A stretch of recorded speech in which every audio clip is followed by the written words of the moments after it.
Good afternoon, Shubha. Thank you ITFCN, ITCFSN, and Shubha specifically to have me here with all of you this afternoon. Thank you very much. I'd request every one of you to kindly mute your microphone so that it's easier for us to communicate.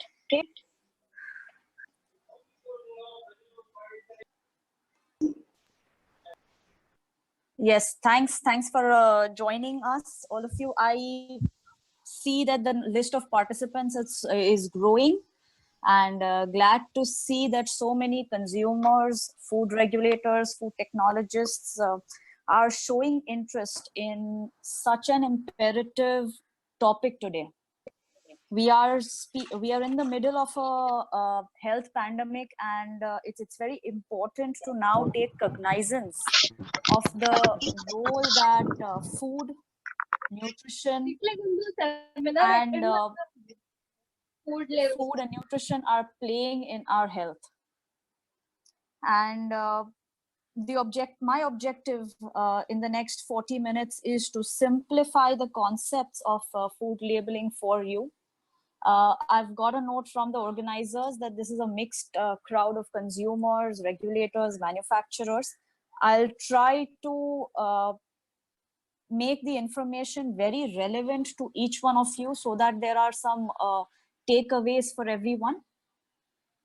Let me begin. Next slide, please.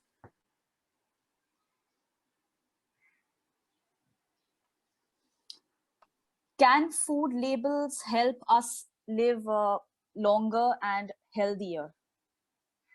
Very, very imperative question. People don't directly correlate that how that little information on a food packet can change your life. Believe me, it can. And in ways that beyond which you and I cannot fathom. And that's the myth that I want to kind of break with all of you today. That why that little piece of information is so critical that you need to spend some time before you pick up any food in the market, just reading and understanding that information. Next slide, please.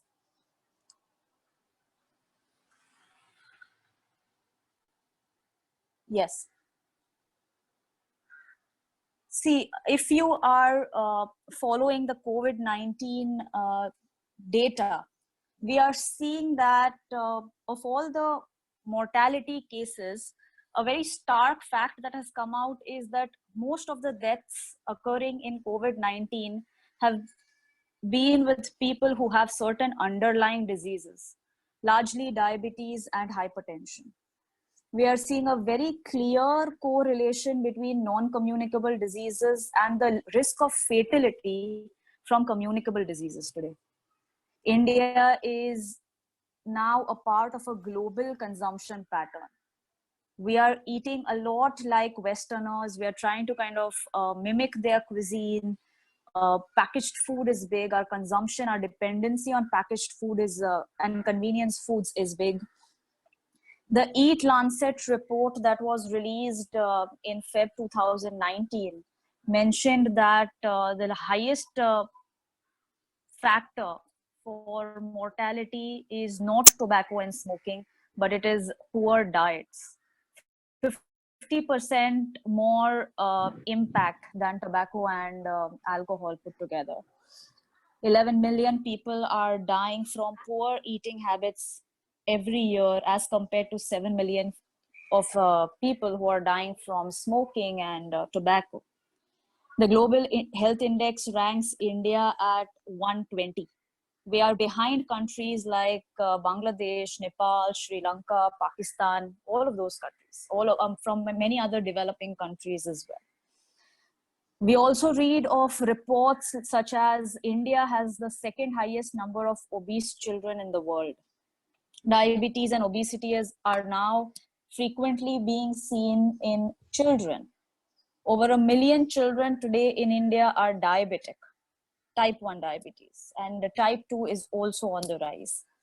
In fact, packaged food consumption in children has gone up.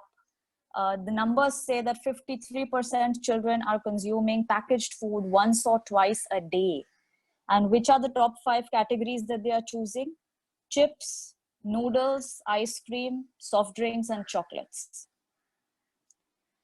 Now packaged food is popular because it's convenient, it's attractive, it's tasty, and it's very cost effective, saves a lot of time, right? But then we also must be aware about what is the quality of the product the nutrition quality of the product that we are picking.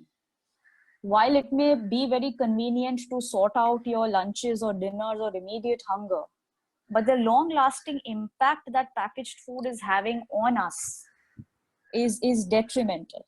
And these numbers are evidence to that fact that somewhere we are not choosing the right products that are impacting our health positively.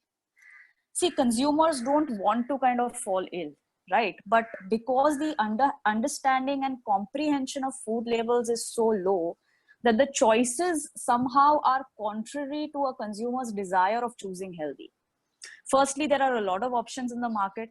Secondly, the food label has so much of information that consumers are confused about which ones to read, which ones to compare, and which ones to kind of ignore for the lack of time, right? Next slide, please. So here in this graph, you can see how India has comparable food habits to China, USA, Indonesia, Brazil, and how nutrition and factors related to our food intake are large causes of our mortality. You will see factors like high sodium, low omega-3, low fruit and vegetables, high trans fat, high sugar, all of this contributing to deaths, annual deaths in our country. Next slide. And that's why I say that reading a food label can actually save your life. Believe me, spending that 1 minute extra before your purchase or before deciding to choose your next packet of breakfast cereal or your next packet of biscuits is going to be a life-changing decision. Coming to the regulator, what does the regulator want companies to declare on food labels? Now, FSSAI is our apex regulatory body in the country, right? Why does FSSAI lay down standards and lay down regulations for labeling? You must understand that. Next slide, please.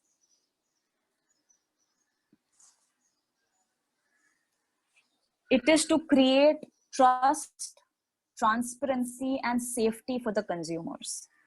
Please understand, a regulator or a regulatory system in each country exists because of consumer welfare.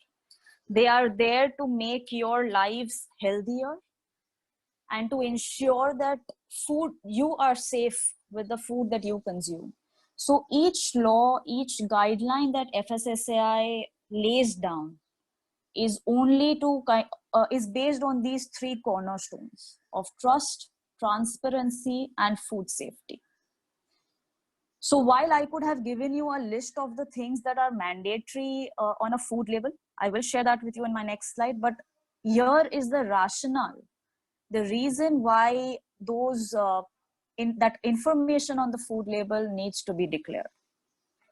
First is to understand the true nature of the product. What is this product made up of? Each ingredient that goes into manufacturing this product, including additives. What are the potential allergens in this product that could harm me as a consumer? Is this product of plant or animal origin? What are the nutritional properties of this product? What are the quantities of nutrients that I am getting from this product, especially critical nutrients that have a direct impact on my health, like fat, sugar, salt, protein, fiber. Then when was this product manufactured? By when can I consume it? When is it at its best quality? Who has made this product? Who is manufacturing it? Who's packaging it? Who's marketing it? What is the batch number? Manufacturing code number?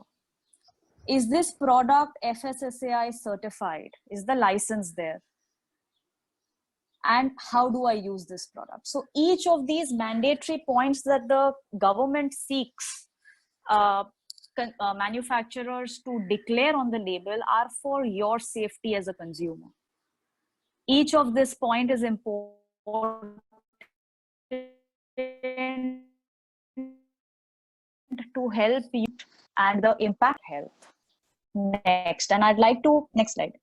And I'd like to share a specific food label with you here, so that tomorrow when you turn any pack in your kitchen today, and or else go out in the market tomorrow to purchase a product, you will now understand why that food label mentions so many data points that it does. So you can see I'm on the top left, you can see ingredients, nutritional information, you can see food additives. All of this is giving you the trust in the product. It tells you how safe the product is, builds transparency so that you actually know what the product is that you are consuming. Then you see on the top right, you see veg, non-veg logos. You see a best before date, a certain instruction of use. You also see an FSSAI logo, which tells you that yes, this product is certified, it's safe for consumption. There are some customer care numbers there. You, at the center of the label in the front panel, as we call it, principal display panel, you will see the name of the product and the actual name of the brand, right? So who has made it and what is this product? Is it a potato chip? Is it a biscuit? Is it a cornflakes? All of that. And you will also see the name and address of the manufacturer, the quantity, and the date of manufacturing. All of this only to ensure that you are picking up the right product.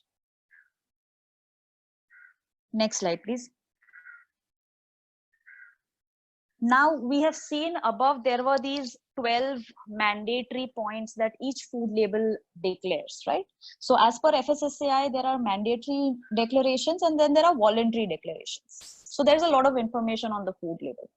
Now you as a consumer have 30 seconds in front of you to make that purchase decision. So you're either at a Kirana store, standing in between the aisles, or the shopping grocery store, where you have, like, say, just 30 seconds to compare a product. Or else you're on your e-commerce portals like Amazon, Big Basket, scrolling, reading about a product and making a decision. So it is very difficult for you as a consumer to check these 12 points and, and also the voluntary information that the manufacturers have declared, and then make a choice. So in that case, here is what I suggest that you as consumers pick up as primary information. Next slide. I call it the IANA principle, IANA, the IANA principle. With all the information that is present on the food label, you as a consumer need to look at these 4 specific things apart from the expiry date of the product. Please note. First is ingredients. The ingredient list tells you what the product is made up of. So the ingredient list is actually a descending order of the ingredients that have gone into the product. So the first 2, 3, 4 ingredients pretty much tells you what the product is made up of. All right. The ingredient list should be short, not filled with a lot of jargon that you as a consumer cannot understand. So try to go for identifiable ingredients, ingredients that you relate to, ingredients that you can find in your kitchen, right? That adds to your trust in the product, saying that yes, these are close to natural products. The second thing I'd like to you to mention on the ingredient list are the masquerading ingredients. Okay, sugar, salt are 2 ingredients that you must be very wary of. While there are certain limits of sugar and salt consumption, but lower the better in both these cases. So sugar, as we know, comes in 70 forms. So you need to understand how to read sugar, and I'll be showing you that in the upcoming slides. So masquerading ingredients are important to identify. The second piece after ingredients are your additives. Find out whether the product is having natural ingredients or nature identical ingredients or artificial ingredients. Natural, nature identical are much better, of course. Each additive will have a E number or an INS number against it. It means that these are certified and regulator approved. Any name, any chemical name on the ingredient label that comes without a E number or INS number is something that you should absolutely not pick up. The third very important piece is the nutrition table. The nutrition table is formed, it's written in such a way that you will see two sections of ingredients, nutrients there. First, there are a set of nutrients that must be consumed in high quantities, and there are a certain set of nutrients that must be consumed in low quantities. And for that, we will use the 5-20 principle. All of these points I am going to explain in detail in my next few slides, so just hang on. The last of the INR principle is allergens. Please understand, it is compulsory for manufacturers to declare allergens in their food products. The allergens could either be present in the product as an ingredient, or else it could also be mentioned that this product was created in a manufactured in a facility which also manufactures or processes and the allergens name, right? So you will see it on many packages where while the product would not contain wheat, but the pack could mention that this product is also manufactured in a facility that processes wheat. So there are chances that there could be traces of it. Now, allergens are not unhealthy. Allergens could be, it's a very personal point, right? So you could have an allergy to say a certain tree nuts or a peanuts, and that's why you need to read the label about if that product could potentially harm you or any of your family members. Taking the INR principle further, next slide.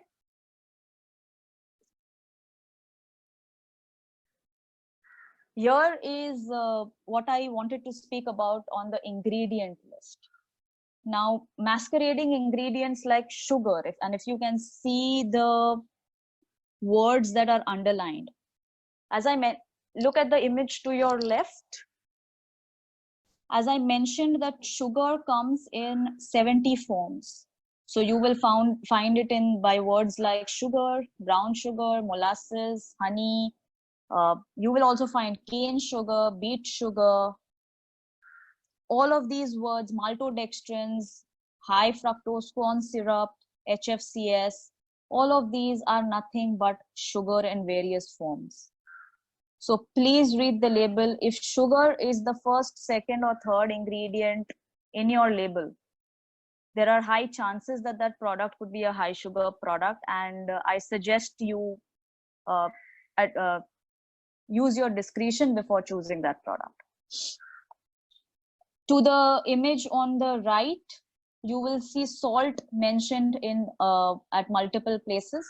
So while salt is not only the sodium chloride that we add as namak in our food, but sodium is also a part of many food additives like preservatives, MSG, Ajinomoto, and other set of spice mixes that would be a part of the product. And that's why it's important to read them.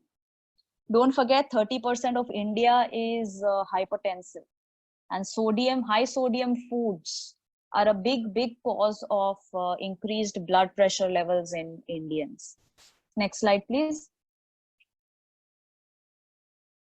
Additives. Now there are three classes of additives: natural, nature identical, artificial. Artificial is something that we must avoid as much as possible. See, all of these are regulated, all of these are approved. It's not illegal to use artificial additives. But the whole trend in food and beverage processing, food and beverage manufacturing, and consumer choice of foods is that people are now beginning to choose natural products. People are now beginning to choose clean labels. Concepts like clean label, concepts like zero additives, concepts like 100% natural are now gaining a lot of popularity with consumers because we're wanting to eat chemical free food, right? But again, I'm kind of reiterating that these are not illegal to use. It's always better if you want to kind of go for natural additives. And as I explained further, each additive has its own E number or INS number. That's the international numbering system. So each preservative has its number, each color, flavor, emulsifier, stabilizer has its own number. And it is important, it is critical, it is mandatory for food manufacturers to declare this. And if you can see the image, it's mentioned immediately after the ingredient list in capital letters. Can you see that? It has to be mentioned in a caps lock. Next slide, please. This slide I will spend some time on. It's the nutrition facts label. One of the most misunderstood slides, unfortunately, one of the most critical parts of the food label, but highly ignored, and unfortunately people are not spending enough time on it.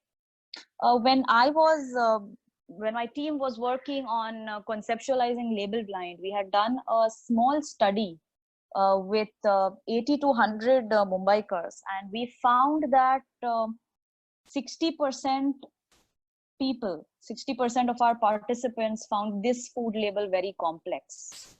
And 95% of them said that this had to be simplified in a certain way. And that's why label blind kind of came into existence, because of that consumer need. Now here I want to explain to you one concept of the 520 principle. Now, FSSAI asks manufacturers to declare nutritional value. The daily values that are present on the nutrition facts label are calculated as per a 2000 calorie diet. So we take it as an assumption that each individual requires a 2000 calorie diet and X amount of fat and X amount of protein and all of that, right? X amount of sugar. So you need 50 grams of say added sugar in a day, you need 67 grams of fat, 22 grams of saturated fat. Those limits are set for the industry. Now the numbers that are written here, if you see the image and if you see the numbers that are written against the nutrients, they are the actual quantities. So if you see total fat, that's 8 grams, means that one serving of this product has 8 grams of fat. All right, which is meeting 10% of your daily value. So 10% of your daily requirement is met by one serving of this product. That's what it means. I'm repeating myself. Percent daily value is nothing but the amount of nutrient that the product is exhausting from your daily requirements. So anything that is less than 5% of daily value is a product that is low in that nutrient. And any product, any nutrient that is above 20% of daily value means that the product is high in that nutrient. Now, in this particular example, if you see the second line, if you read saturated fat, you can see a 5% against it. Or if you read cholesterol, there's a 0% against it. It means that saturated fat and cholesterol are low in this product. It's a low saturated fat and a low cholesterol product. Whereas if you see towards the middle of the table, if you see added sugars, 20%, it means that the product is high in added sugars. So that's your classic 520 principle. The nutrients that must be limited and that should be kind of low are your fat, sugar, and sodium. So your total fat, your saturated fat, your trans fat, as low as possible. Your total sugar, your added sugar, it should be as low as possible. Whereas for your value added nutrients, your positive nutrients, they should be high in number.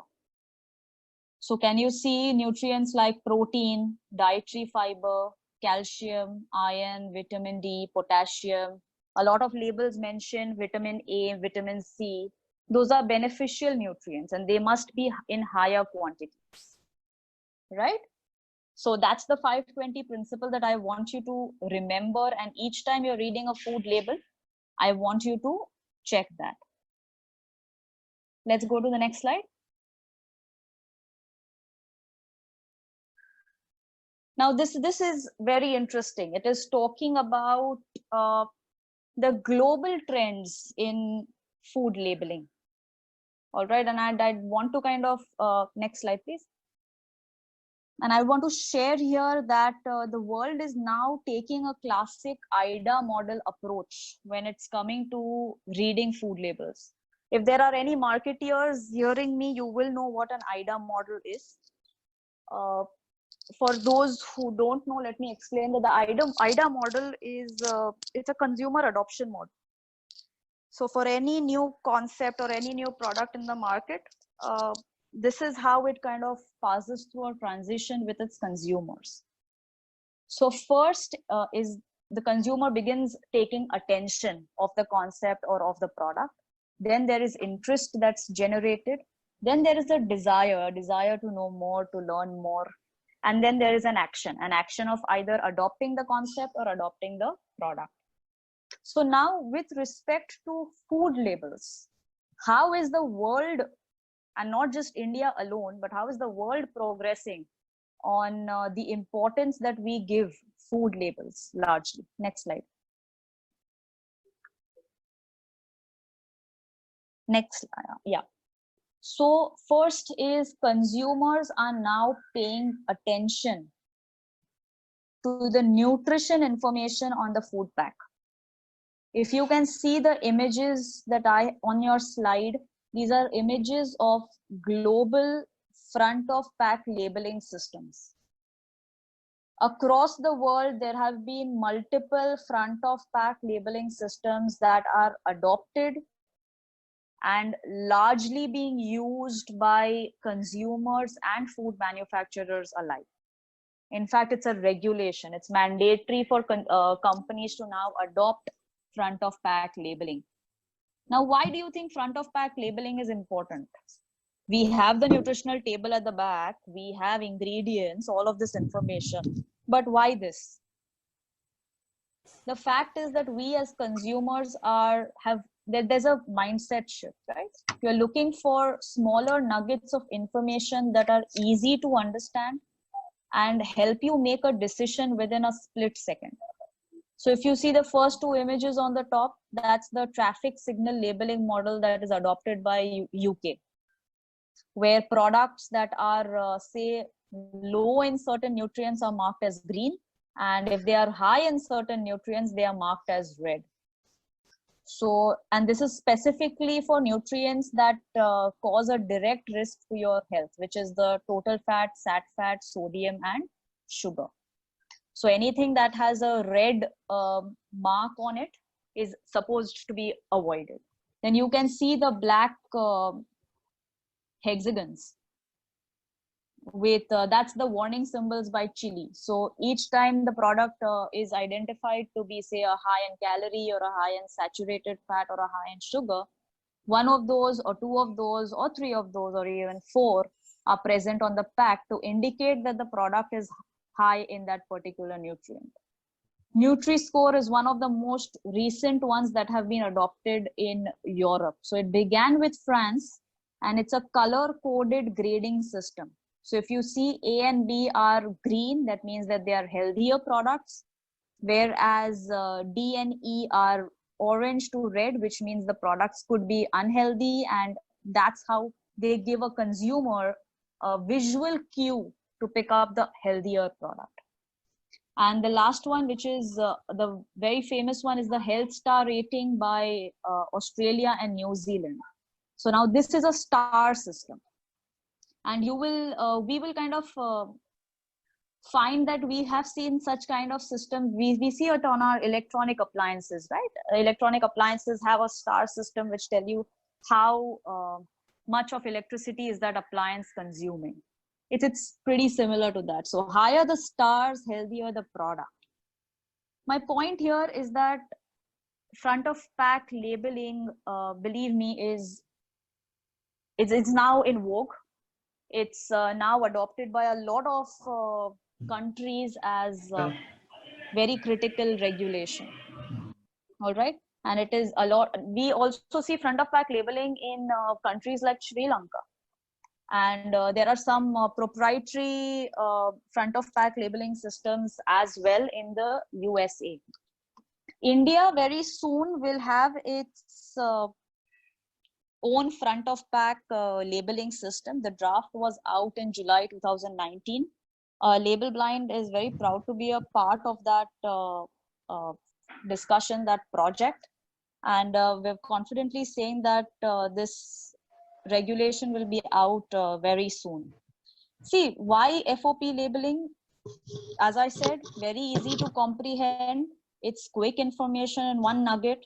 It's graphical. That's why it's very easy for even those who don't know English to understand. So the color systems, a symbol, all of these are actually help even the disabled to take a decision, right? Those who don't know English, or those who are disabled or are unable to see between colors, it's all for them. And the main rationale is that it helps you as a consumer. You have the power to choose the healthier product. Now you're making an informed choice. Now you are not at the mercy of a food manufacturer who has pushed a lot of advertisement to you and is active on social media telling you that why his product is best. Now you understand, with the help of a tangible measure, a score, a color, a symbol, how healthy a product is. Next slide, please. The second point is the interest that consumers are now beginning to have in food labels. Now, what you are seeing on the slide are nothing but new book releases that are coming out each month, each quarter. Internationally, people are releasing books on how to read food label, and consumers are wanting to know more. They're wanting to control their health through the food that they are purchasing, because we know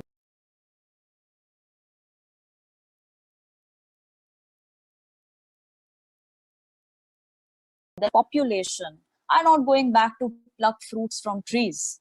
This is how it is. We will be eating packaged foods, and our best ammo here is to understand the information that is written on the label before we decide to choose that packet.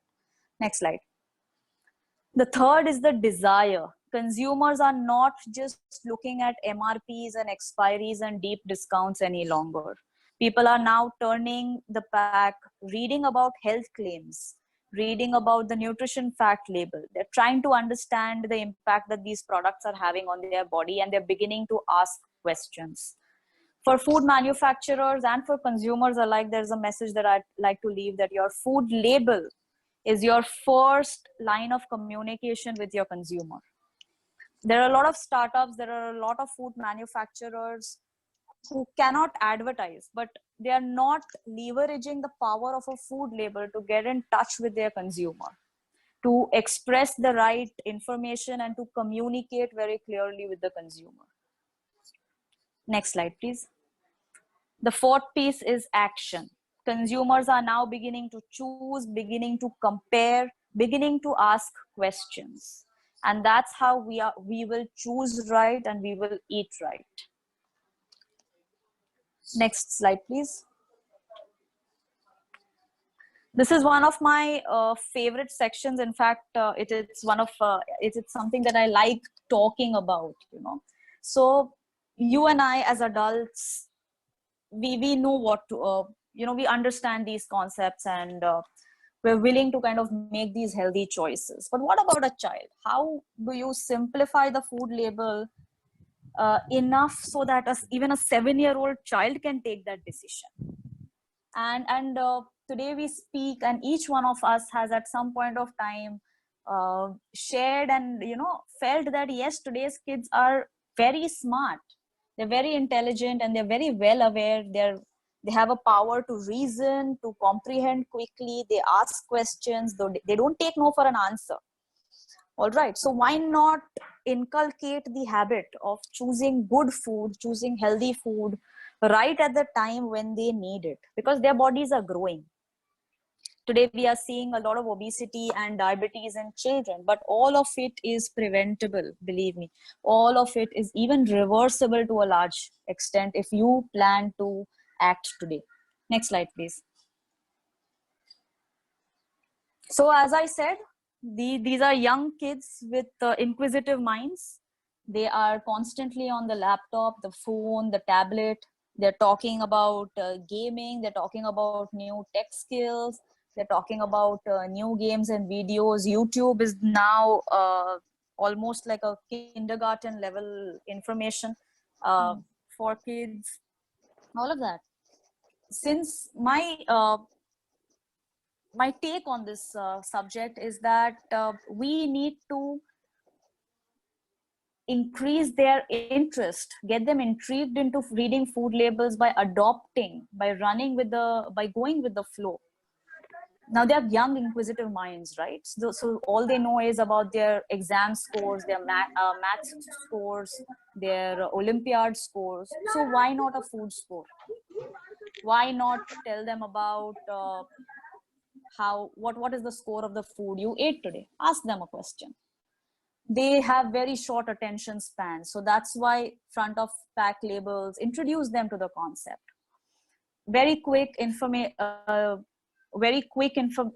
available in a nugget, available in one graphical representation, easy for them to understand, easy for them to quickly grasp and understand. We need tech enabled solutions, smart solutions as we call it, right? Believe me, it's very difficult to go and stand in the store and then compare a product one to one or one to many. And who has that much of time? A lot of us are even e-shopping these days.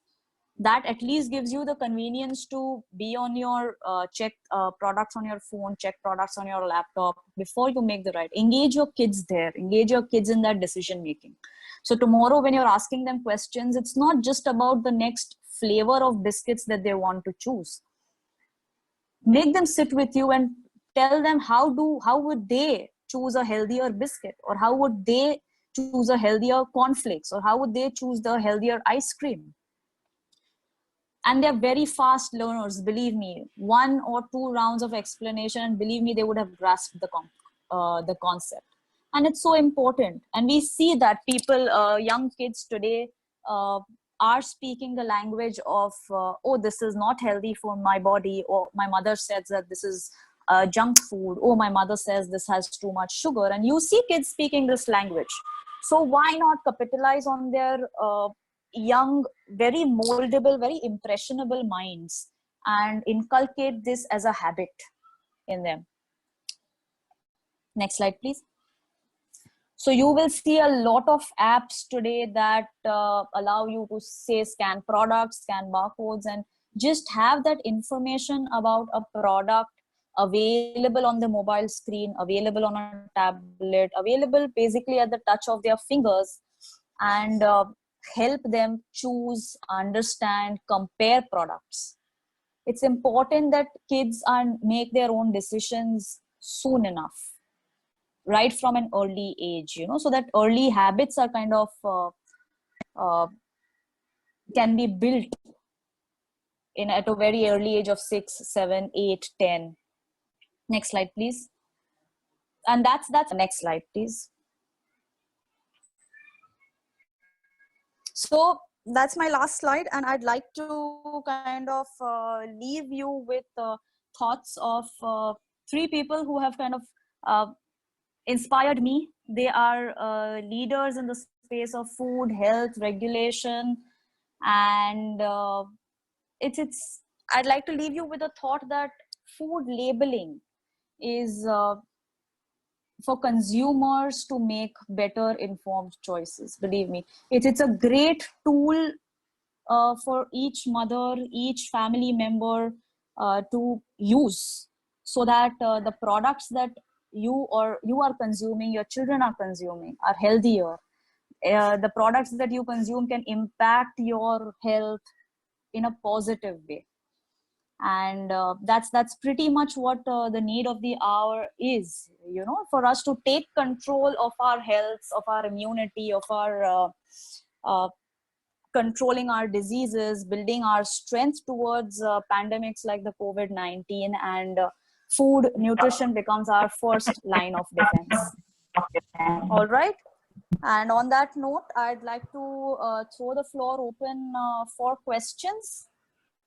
Yeah, Shubha? Thank you, Rashida. I think an excellent overview. Yes, we'll open up for questions. Akshaya, you'll take the session forward. Yes, ma'am. I'll just go through few questions.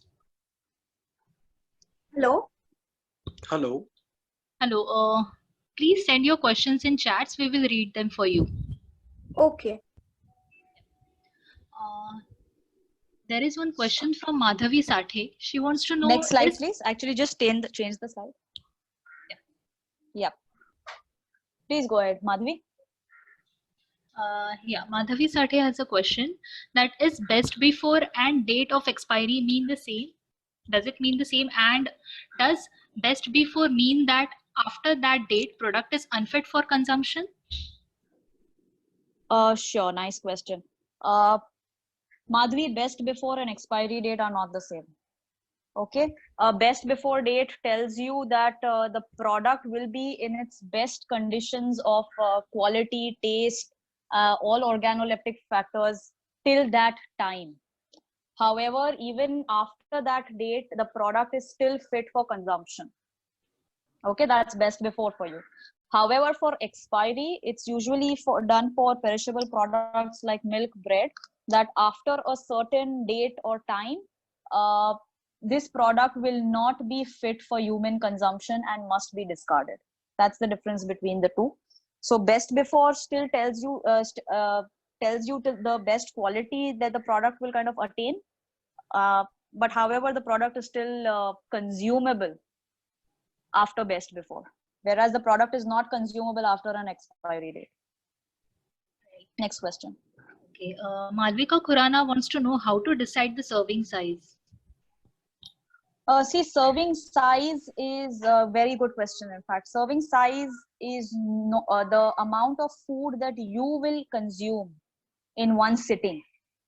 Okay, and serving size is also very different from the pack size. Not all manufacturers pack their products in certain quantities. They are called as SKUs.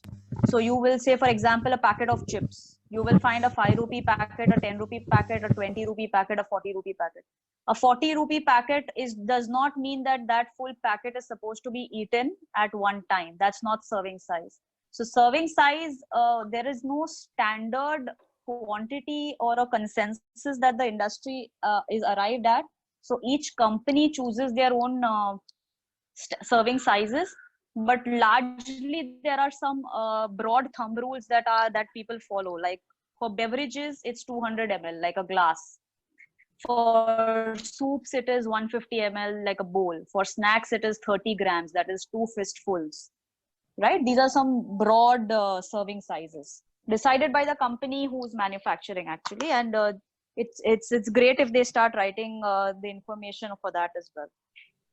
Next question. We have many questions. I will just go through them and sure. My email ID is also on the screen. Please feel free to write in case we run out of time. Okay. Kavinya B wants to know, ma'am, could you please tell about Agmark and other labelings in food products that a consumer should be aware of? Okay. See, earlier, before the FSSAI came into existence, which was 2006, a lot of other food laws were present in the country. So there was the Agmark, there was the PFA, there was the, there was 6 or 7 that then got consolidated into one large body, which is now the FSSAI. So Agmark is for actually agricultural commodity products, single nutrient products, your say sugar, jaggery, single ingredient that you use honey and all those agricultural products. FSSAI largely is for packaged foods, and it's the umbrella. So while all products may not have ag mark, but all products need to have the FSSAI logo. So if you see the FSSAI logo on the pack, it's safe for consumption. It's a licensed product. Next question, please. Okay. Gopinath T wants to know what are all the vitamins and minerals. Is it mandatory to mention them in a nutrition fact labels?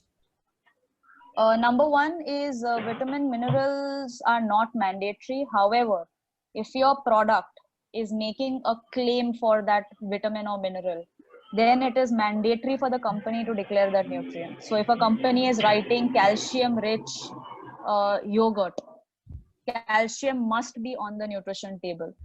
If your company, if the food manufacturer is writing iron rich breakfast cereal or iron rich cornflakes, then the values of iron are mandatory on the nutrition label. Right. And further, he wants to know that about sugars and added sugars. Is it mandatory to be on nutritional label? In the new draft of 2019, added sugars and total sugars are now going to be mandatory. See, my suggestion to, yes, it's already mandatory. It's already right? mandatory. It's already mandatory. So, and in fact, my suggestion to all food manufacturers who are listening in today, see, regulations to theek hai. It's like it's important to comply. It's important to follow a standardized protocol.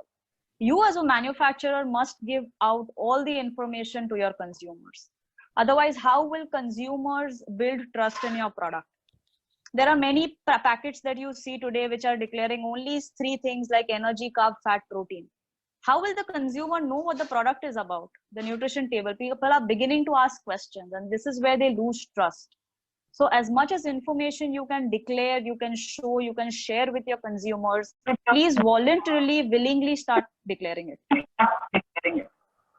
Next question. Nilesh wants to know how authentic is organic food on the labeling system. How do we identify it? See, Jaivik Bharat logo is now mandatory for all organic products. So you need to kind of now look for the Jaivik Bharat logo on the products to see if the products are actually certified organic. Hello. Next. Please type your questions on the chat. I can see somebody trying to ask questions. There is one question from Suravarapu. What is the difference between natural and identical additives and artificial additives? See, nature identical additives are still coming from are still sourced from actual fruits, vegetables, herbs, or plant extracts. They're extracted industrially with the help of a chemical process, but they're still coming from natural sources. Whereas artificial additives are actually lab mimicked concoctions that are kind of created in a laboratory. They do not come from a natural origin. That's the difference between nature identical and artificial. Vigneshwaran wants to know, for shelf life study, should we focus on best before date or expiry date? It depends on the nature of your product. If you are a perishable product like milk, bread, I think expiry is important. If you are a non-perishable, then you can go by a best before. But I think I've read, and Shubha, if you can correct me, there is a draft that mentions that everything will now turn into one single expiry date. Yes, that's still a draft version, but yes, it's still a draft version. It's still a draft version, and foods. As of now, we bucket it into 3 categories. One, the short shelf life, as Rashida rightly said, which is use before date. Second is the best before date, and for very small number of products like condensed milk, infant food formulas, which are high risk items, there's an expiry date. And some like alcoholic products, we have no date of usage at all. So these are the 4 categories as of now, but FSSAI is reviewing how to take this forward. Okay. Yeah. Ridhima Sen wants to know, can you give us some pointers on what to read on packaged meat, fish, poultry product labels? As a regulator, what are the most important points to look at the meat label? See, since this is one of the ingredients that it's not a ready to consume kind of a packet, so nutrition label it's a little different. Okay. However, what I want you to look here is your ingredient list. Okay. See that it's fresh. Look at the date marking. Look at the expiry date. Look at the manufacturer date. Read where is this coming from. More than the nutrition table in meat and seafood, it is this point that I would kind of lay more emphasis on. That koi additives to nahi hai, preservatives nahi hai. The ingredient, it's like fresh meat, and it's not kind of too far off from when I'm purchasing it. Say it's a recently manufactured or processed product. That's what I would look at in a non-vegetarian item.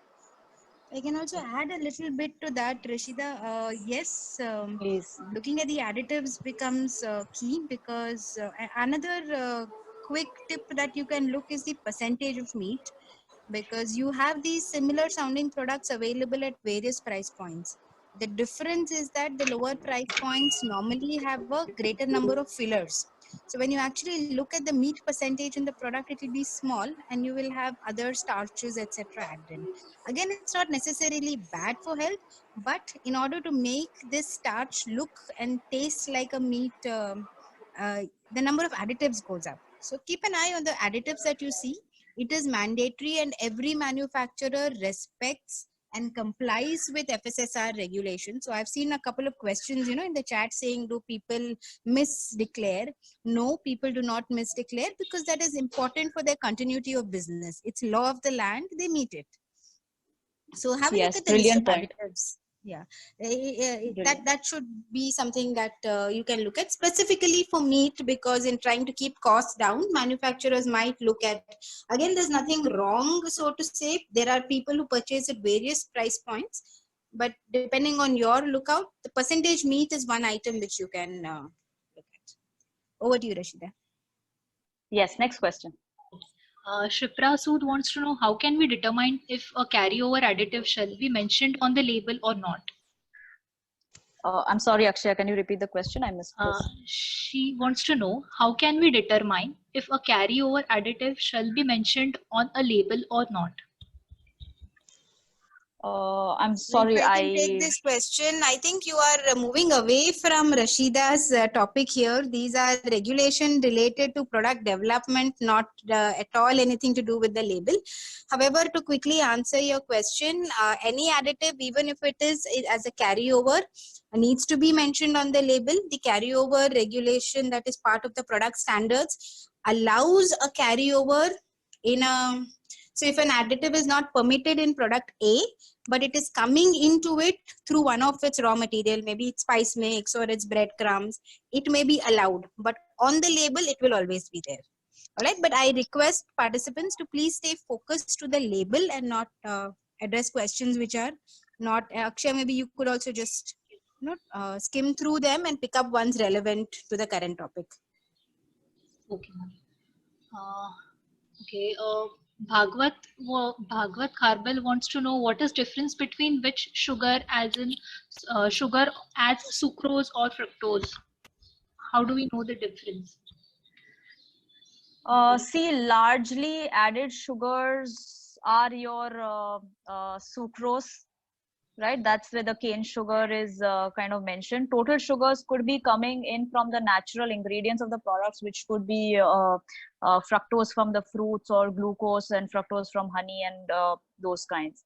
So largely sucrose is mentioned as added sugar, and fructose, HFCS, all of that could be divided in between total and added both. So it's very difficult to tell the difference. But the white cane sugar is usually your added sugar, and that's what you need to arrest and restrict whenever you're consuming a product.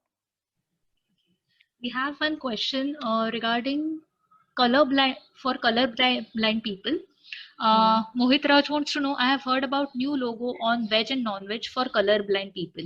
If yes, then till when we can see them on products, ma'am? So the circle is now becoming a triangle for I think the vegetarian, or one of the two. So that's how it's easy to distinguish between a veg and non-veg, because of the red and green color.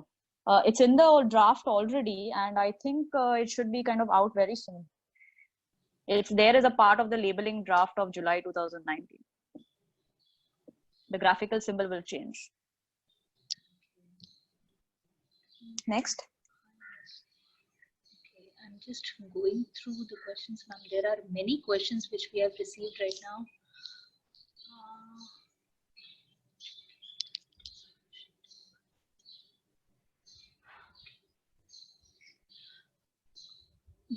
There is one question. The additives are mentioned in INS in other short forms. How do we find out whether they are natural, artificial, without just Googling it?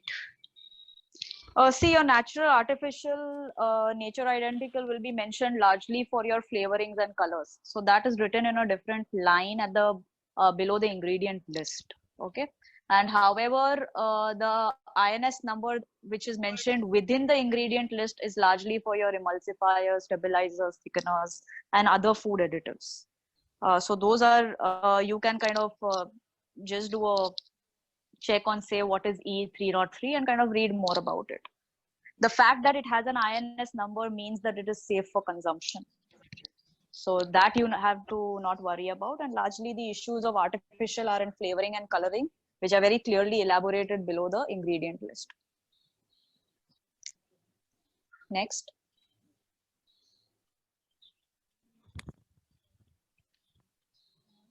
So product like, okay, Dr. Richa Pritwani wants to know, in case of a product like milk, nuts, fish, etc., are allergens on their own, then there are allergens in those foods, then companies should declare them or not? Oh yes, definitely. So we are following the Big 8 mandatory declaration of nutrients, where dairy, gluten or wheat, soya, tree nuts, peanuts. Tree nuts is your almonds, walnuts, any other nuts, right? Apart from peanuts.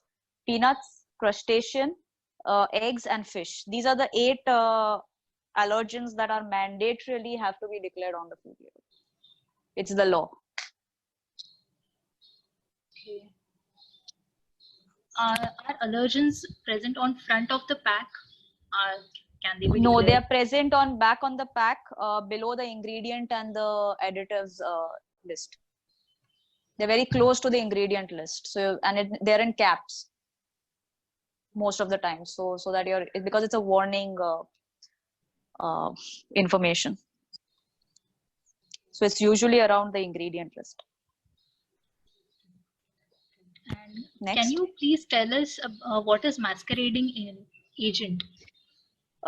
So masquerading agent is not a technical term. It is more for me to explain how negatively impacting nutrients like salt and sugar could be masked in an ingredient list. So while you may not find the word sugar written on a product, but you will still find words like cane sugar, beet sugar, fructose, HFCS, molasses, dark syrup, all of those written on the label. It means that the product has sugar. So that's how you identify sugar on the ingredient list, and be aware before you kind of pick up products that are laden with such ingredients. Okay, we also got the question regarding same topic, that is invert sugar a masquerading ingredient? Invert sugar, for you to, I wouldn't call it a masquerading ingredient, because that's the terminology that it's used, right? That's the food act, that's the actual jargon with so they've given you the right information, but you need to understand that invert sugar is nothing but sugar. Okay. And there is so one it's counted question as sugar. Okay, there is one question that 10% okay, 10% means that much percent meets your daily requirements. However, how are we supposed to know that that is our daily requirement? See, each one's individual requirement varies, right? You and I are two different people, and our nutrient requirements are different. But for the sake of standardization and as protocol, the industry follows a 2000 calorie diet. तो उस हिसाब से वो percentages calculate होते हैं on a food label. So it's largely a ballpark figure, But if you want personalized advice, I suggest you go to a nutritionist for the same. Okay, I think we have covered major chunk of questions. We have covered almost all Oh, I questions. can see a long list, a very long list. There is a long list of questions actually, and we are falling short of time. I wanted to know if there is high amount of, okay, Ria, I want to know if there is a high amount of overall sugar in Tic Tac, why does it say zero sugar? Okay. See, if it says zero sugar, means there are some artificial sweeteners that are used. Okay, so the product would not have sucrose in it, but also it could be either made up with some sugar alcohols, some polyols, or some stevia related ingredients. So it will still taste sweet without sugar, and that's usually the case for a lot of your chewing gums today as well. Lalit Kumar has posted one question on product of picture is to write picture. And it means he wants to say that there should be a picture of that particular ingredient on the product packet, which does not. Ingredient. Yeah. So is it mandatory? He wants to know. The question is not clear to me actually. See, I'm a little unclear about the question, but let me answer this. I Hello. don't know if I've Hello. got it right. Hello. Yes. Hello. Ma'am, I am Lalit Kumar. My question is that if mango pickle, product is mango pickle, and on label mango picture, then we write the picture does not contain inside the product is mandatory. See, mango pickle has to be very clearly written under your brand name. That's one. So because the name of the product has to be written in clear terms.